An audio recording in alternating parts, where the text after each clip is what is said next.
Hey, what's going on, guys? This is Teen Go Hunt Fighter back with another video, and today I'm going to be doing my RWBY episode, or Volume 4, Chapter 4, aka Episode 4, of Season 4, Volume 4, you know what I mean, review. So we're going to get into this, and this is called Family. That's what the title of the episode, or chapter, is called. So let's get into that right now.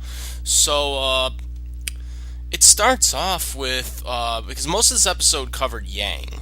Most of this episode was covering Yang. You know, she had a nightmare with the person who cut her arm off in the last season, and didn't really end well for her in that nightmare. She eventually goes downstairs and talks, because her father and, a couple of the teachers are over from Beacon. And they're all making, little jokes and comedy stuff. Eventually RWBY chimes in, or not RWBY, I'm sorry, Yang chimes in. And they have a couple giggles, and then they ask why Yang hasn't worn the artificial machinery arm, and she, kind of explains that she's scared. And then they get into the whole taking care of yourself type things and all this other, stuff. And that's what really the most of the scene is, just kind of, explaining a lot of different things about what's going on with Yang and her mindset. Trying to. They also talked about how Beacon's gonna, how they're trying to repair Beacon to its once glory. And so that's pretty much what the whole scene was. Eventually, the teachers are about to leave. Yang's father. They ask, why haven't you gone out to search for RWBY? That's his other kid, and he says he's got other things to worry about, and he looks up at Yang. He's obviously looking out for Yang because she lost her arm. And so then the next scene, we see a brief thing from RWBY and her new team right now. They eventually go into a building, and from up from the cliff or whatever, you see Crow, who's looking out for RWBY, who's RWBY's not real uncle. She's really technically only Yang's uncle because she's from Yang's side of the family, mother side of the family, but she still sees her as an uncle, I guess. I guess we're gonna find out more about that too, and we kind of do in this episode as well, by the way. So then eventually, Crow is in a bar right next door to where the RWBY gang is at right now, and eventually one of the waiters comes in and gives him another drink, and says it's from someone upstairs. And so he eventually goes upstairs, and it is, as he says, her sister, basically. It's a sister, Raven, who, for anyone who doesn't remember, a while back saved Yang. But then he also says, you've heard about, her losing her arm, and we kind of find a little more about Raven, why Crow left Raven, and probably why the father of Yang left Raven as well, because she's kind of a creep, from what we've gotten from this episode. She basically is one of those typical characters that is the strong, the weak crumbles and the strong survives type thing, so kind of tells me my opinion on what she thinks about Yang right now because Yang lost her arm. Um, she's the leader, I guess, of the organization or whatever that cut off Yang's arm because she's wearing the same mask or sort of the same mask or whatever, but she's against what they did, I guess. I'm not sure exactly what was going on there because then she was asking how to save everyone or and get the information from Crow, or that's what he was at, was what she was asking him, I guess. Um, do they have the eye thing basically? I think that's what it was, right? The because they got the eye or whatever, from them from the because the guy got killed and Osmond was presumed dead. Um, there was also too I forgot to mention there was also like about a few second scene, and I forgot to mention this was right. I think this was right during the time of the Yang scene. But there was also like about a brief moment of a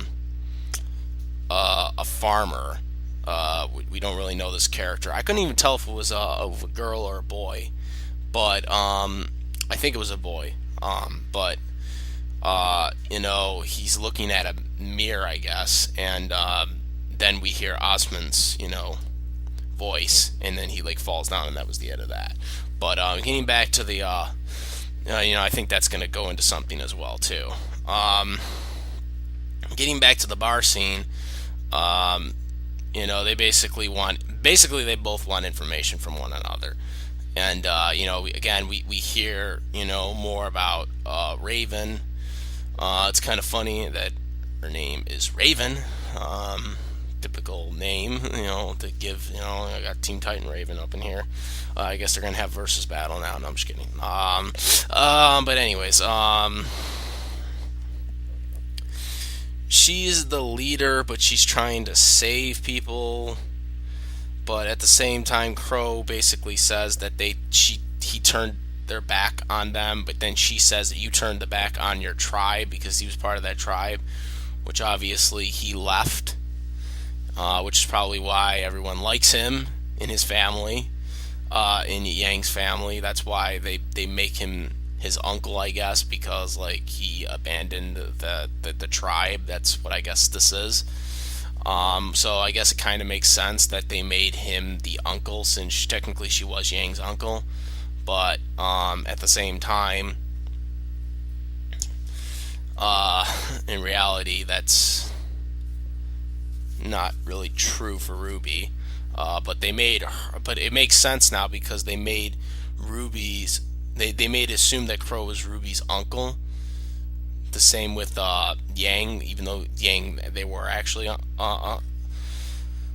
uncles, because he took their side or whatever and abandoned Raven's tribe or whatever. So I guess that's where it came in, that they just say, "Oh yeah, he's your uncle," but this mother was never there, So this mother seems like kind of a douche, because she just abandons everyone, and she says the only strong survives type shit. Eventually, after their conversation ends, she just teleports away, and then the waitress actually sees it. And she's like stunned by it, and then Crow was like, with a typical answer, is like, "Can you make this drink a double?" or whatever. And that's kind of how the episode ends. So we kind of are getting learning a little more about the characters, and some of the characters we didn't know about. We hear this Raven character finally, come out, and I do feel eventually Yang is going to come across with her, where she confronts her about it, in terms of actually talking to her.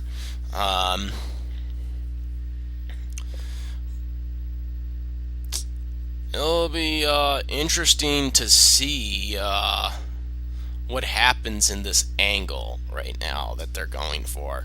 especially for the next episode moving forward. I think we need to see some more interaction from RWBY. We've seen a little bit, but not really that much. We don't know what's going on with them right now, but I guess Crow is watching them from afar, which they weren't, I guess, aware of.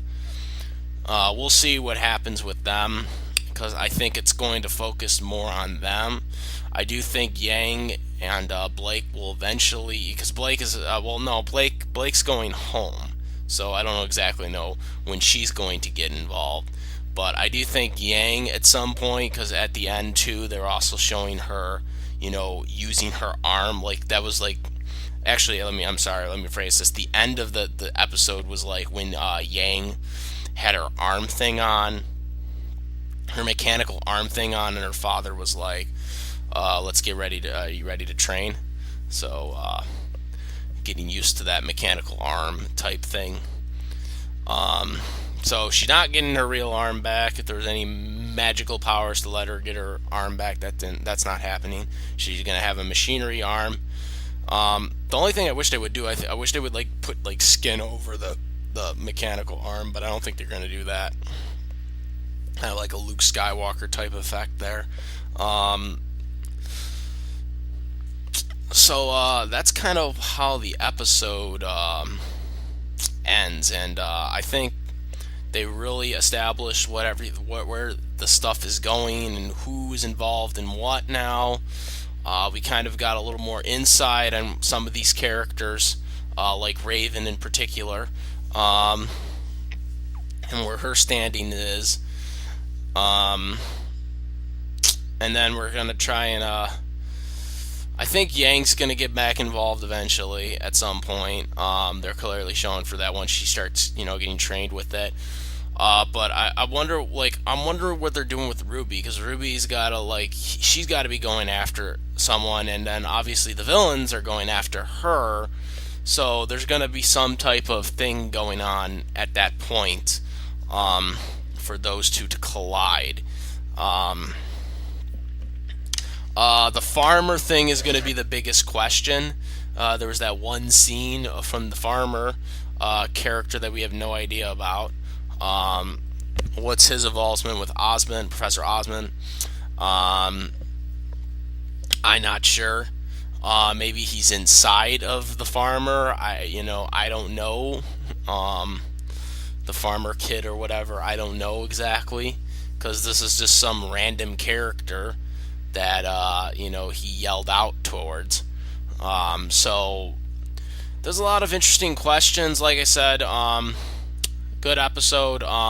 They didn't have it, this is the first episode they've shown in a week. Like last week they didn't show anything. This week they showed the episode. So they took a week off for some reason. I don't know why, but they did. But yeah. So good episode. Let me know what your thoughts about the episode. Comment, rate. If you like this video or any of my other videos, please subscribe, and please comment, guys, your thoughts. Again, no spoilers of any kind for the next episode, because I wait for it to come out on YouTube officially, so I can watch it properly, and then give my review to it, and just comment about this episode that is officially out as of a couple hours ago, on YouTube, officially published on YouTube. I don't have memberships or whatever, sponsors. I don't plan on getting sponsors, so I will just watch it when it first comes out. So be respectful of that. Again, if you like this video, this is the review, or any of my other videos, or any of my other views, please subscribe, comment, and share this video with someone, so we can get more people to watch this. So yeah, thank you guys for watching. This is Team Go Hunt Fighter, and I'm out. Peace.